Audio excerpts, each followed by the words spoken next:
تو یہ پاکستان میں کوئی سیاسی رہنما اس کا دعویٰ نہیں کر سکتا، کسی کی اتنی جرت نہیں ہے، ہمت نہیں ہے۔ 126 دن کا دھرنا ہی کوئی سوچ نہیں سکتے یہ لوگ۔ خان کی جو اسٹریٹجی عدالت ڈیل سے چلے گی، جو احکامات ہدایات جیل سے آئیں گی، اب اسے روکنے کا بھی ان کے پاس اختیار نہیں ہوگا، اور یہ بڑا اہم معاملہ تھا۔ اور اس میں ایک اور بڑی اہم چیز جو عمران خان کی اپنی جان الحمدللہ اس میں محفوظ رہی، کیونکہ تحریکوں کو جب فرنٹ سے لیڈ کریں تو سب سے بڑا خطرہ ان لوگوں کی دہشت گردی کا ہوتا ہے۔ آپ پاکستان کا ماضی اٹھا کے دیکھ لیں، اب اس میں عمران خان یہ بالکل اسی طرح جس طرح امام خمینی نے ایران میں تحریک چلائی، خود دور تھے لیکن عمران خان تو پاکستان میں ہے۔ آپ عمران خان کی موجودہ جو پڑھی ہوئی کتابیں انہیں دیکھیں، میں نے ان کو اسٹڈی کیا ہے، تو وہ ساری تحریکوں سے متعلق ہے، تحریک کے میں کیا کیا ہوتا رہا۔ تو یہ ابھی جو عمران خان سے آخری ملاقات ان کی ظاہرہ ہوگی ٹیبل پر، وہ عمران خان چاہتے ہیں کہ آخری ملاقات ان کے ساتھ ٹیبل پر ہو ایک جمہوری لیڈر کے طور پر، اس میں بھی سارا معاملہ ہے۔ اور خان کی ایک اور بڑی اچھی عادت ہے جو اپنا پلان نہیں بتاتا کہ کب تک جائے گا، کہاں تک، یہ مرحلہ کہاں شروع ہوگا۔ یہ حکمت عملی جو کارڈز ہیں خان کے، یہ بڑے اہم ہوتے ہیں، اسی لیے جب ہم بات کرتے ہیں نا خان نے اپنا کارڈ شو کر، یہ بالکل درست باتیں ہیں۔ اب یہ جو حکومت نے دیکھیں اسی لیے ڈر کے خوف کے ایڈوائزری جاری کر دی کہ جی ڈیجیٹل لیول پہ پروپیگنڈا ہو رہا ہے، عوامی رائے کو مخصوص سیاسی اور نظریاتی سمت میں لے جانے کے لیے عوام کو، ریاستی اداروں کو، میڈیا کو، جمہوریت کو متاثر کیا جائے۔ ذرا دیکھیں، اور کہہ رہے ہیں ہماری قومتی سلامتی جو ہماری 18 سالہ دوشیزہ ہے وہ پھر خطرے میں آ گئی ایک بار۔ جب عمران خان کا پیغام آ جائے ٹویٹر پہ خاص طور پہ، تو قومی سلامتی کی آپ کو پتہ ہے عزت خطرے میں آ جاتی ہے اچانک۔ وہ آگے میں چل کے بتاتا ہوں جو خود انہوں نے خود خطرے میں کیسے ڈالی ہے۔ ابھی تحریک انصاف کے جو باہر موجود رہنما ہیں، ان کے سروں پر نے تلوار لٹکائی عمر ایوب کے ریفرنس کی، اس کا بڑا زبردست جواب آج کاؤنٹر جواب، ایک تو آئینی بنیادوں پر ریکارڈ جو مانگا گیا 62-63 کے تحت ریفرنس جو اسپیکر نے بھیجا عمر ایوب کو، عمر ایوب نے تحریک چلانی، انہوں نے کہا جی سارا ریکارڈ لا کے دیں، وضاحت دیں ہمیں۔ اور اسپیکر پر آرٹیکل 63(2) کے تحت یہ چیلنج جو کیا گیا ہے، اس میں بڑی اہم چیز یہ ہے کہ اسپیکر غیر جانبدار تھا، اس کے ان کے پاس ثبوت ہیں اسمبلی میں سے جو اغوا ہوئے تحریک انصاف کے لوگ۔ یہ بہت بڑا معاملہ ہے، اسپیکر نے کوئی ایکشن نہیں لیا۔ اور پھر ابھی جو ریسنٹلی عمران خان سے ملاقاتوں میں 6 مئی آپ کو یاد ہوگا، جس میں فیصلہ آباد کا ہوا میں نے چنگیز کاکڑ، اسے ٹھیک ٹھاک مارا گیا اڈیالہ جیل کے باہر، کپڑے پھاڑے گئے اس کے، عامر ڈوگر کے اور باقی لوگوں کے ساتھ جو وہ آپ نے دیکھے ہوئے سارے، جس کے بعد تحریک انصاف نے دھرنا بھی دیا تھا اس کے قومی اسمبلی کے باہر، اسپیکر نے کوئی ایکشن نہیں لیا۔ تو یہ غیر جانبدار ہونا، خان کی تقریر روکنا، بلر کرنا، پی ٹی وی پہ روکنا، یہ سارے معاملات اسپیکر کے خلاف ایک بڑی چارج شیٹ بھی یہ لوگ لا رہے ہیں ساتھ۔ اچھا، اب عمران خان کے جو کیسز ہیں عدلیہ میں، ایک تو القادر کل 11 بجے جسٹس سرفراز ڈوگر اور محمد آصف کی عدالت میں 5 جون کو جو شروع ہو رہے ہیں اسلام آباد ہائی کورٹ میں، اس میں ایک تو رہائی کی پیشن گوئیوں والے کے سارے وہ معاملہ سامنے آ جائے گا، رہائی ہونی ہے، ضمانت ہونی ہے نہیں۔ دوسرا اس میں جو اہم معاملہ ہے کہ یا مجھے تو لگتا ہے نیب وقت لے گا یا جج بھاگ جائے گا، یہ تو سب کو پتہ ہے، اور ضمانت تو یہ نہیں دیں گے کبھی بھی، کسی صورت میں نہیں دیں گے۔ بہرحال یہ سانپ کل پٹاڑی میں سے نکل آئے گا۔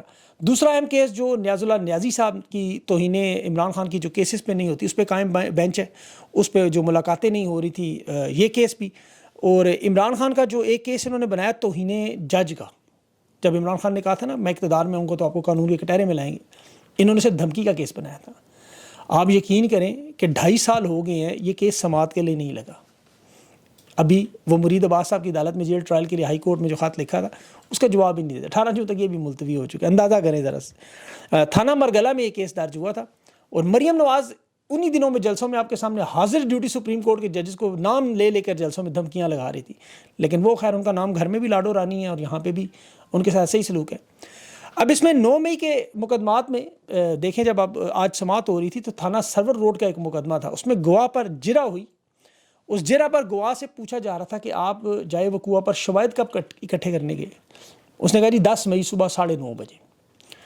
وکیل نے جج کے سامنے وہ پیپر رکھے کہ یہ ریکارڈ پڑا ہے، مقدمے کی FIR دیکھیں کب درج ہوئی، 10 مئی کی رات 3:20 پر، 18 گھنٹے پہلے ہی یہ بندہ شواہد اکٹھے کرنے چلا گیا تھا۔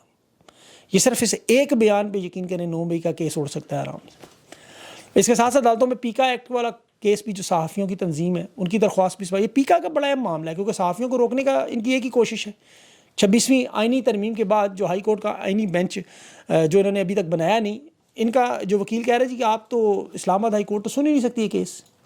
اس کیس میں آپ میڈیا انڈسٹری میں صحافیوں پر جو خوف کی فضا قائم کی گئی، ہراساں کیا جا رہا ہے پولیس کی طرف سے، اور مریم نواز کا جو توہین مریم کیس بھی ہے یہ اس کی سماعت تھی۔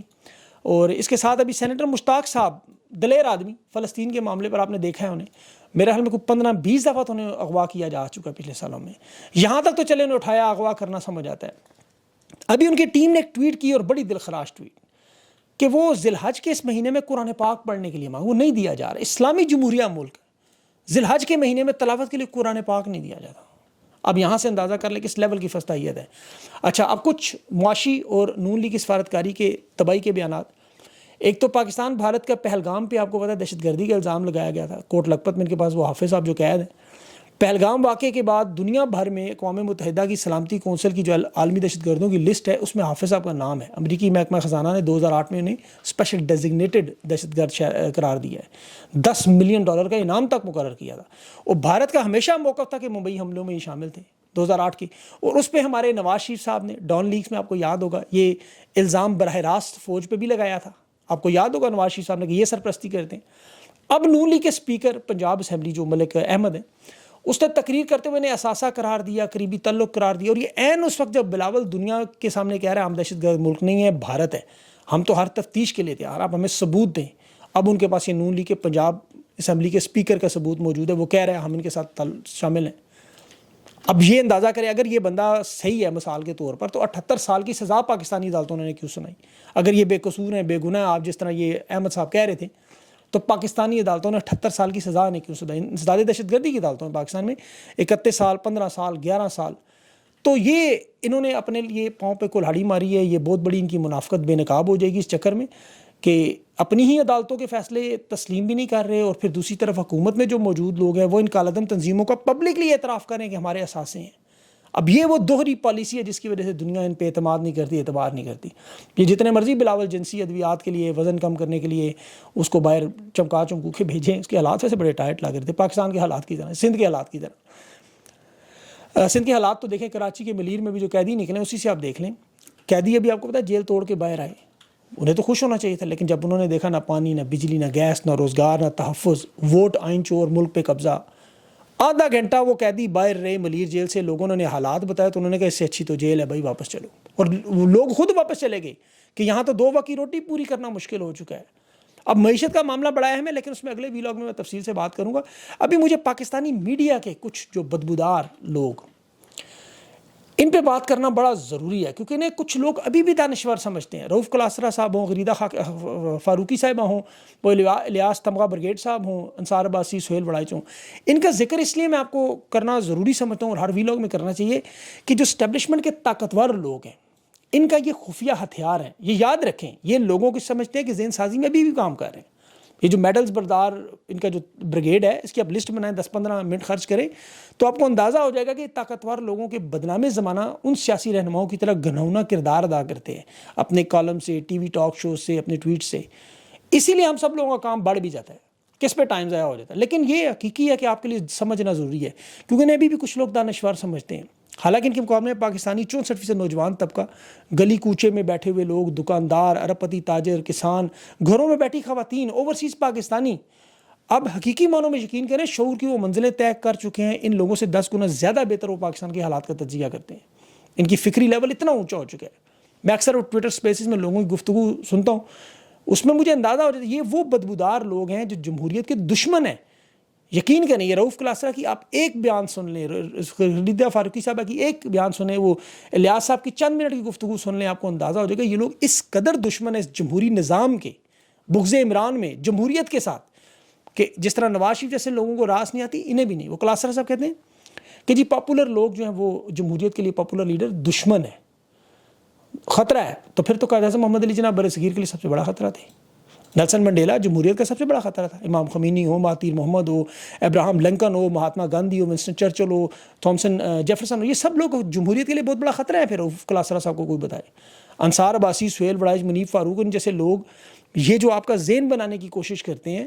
آپ پاکستان کی تاریخ پڑھا کریں. میں آپ کو ریکمینڈ کروں گا بار بار کہ جتنی تباہی بربادی میں اس وقت ملٹری آمروں کا کام تھا، اتنا ہی ان لوگوں کا. انہیں یہ نہیں پتا کہ یہ لاکھوں لوگوں کی دلوں کی دھڑکن ہے، ان کی رائے ہے. اسٹیبلشمنٹ کے ان لوگوں کی آپ پریس کانفرنسز سنیں اور ان لوگوں کے بیانات سنیں تو وہ ایک ہوتے ہیں، کیونکہ یہ ان کے خفیہ ہتھیار ہیں ریاست کے. اب لیکن یہ پرانے ہو چکے ہیں، انہیں زنگ لگ چکا ہے، یہ مس فائر بھی کرتے ہیں، یہ اپنی عمر بھی پوری کر چکے ہیں، کیونکہ نوجوانوں کے ہاتھ میں ایک نیا ہتھیار ہے جس کا نام موبائل فون ہے. 100 روپے کے پیکج پہ ان بدماشوں کی بندوقوں کا مقابلہ بھی کر رہے ہیں، ان لوگوں کی منافقت کا مقابلہ بھی کر رہے ہیں. خواجہ آصف ابھی پچھلے دنوں ہندوستان کے ایک تجزیہ نگار ہیں پروین ساہی، اس کا بیان بار بار شیئر کرتا تھا، کوٹ کرتا تھا کہ اس شخص کے بیانات دیکھیں. اب وہ مقبوضہ کشمیر چلا گیا وہ بندہ, اس نے وہاں لوگوں سے ملاقاتیں کی, مقبوضہ کشمیر, آزاد کشمیر نہیں.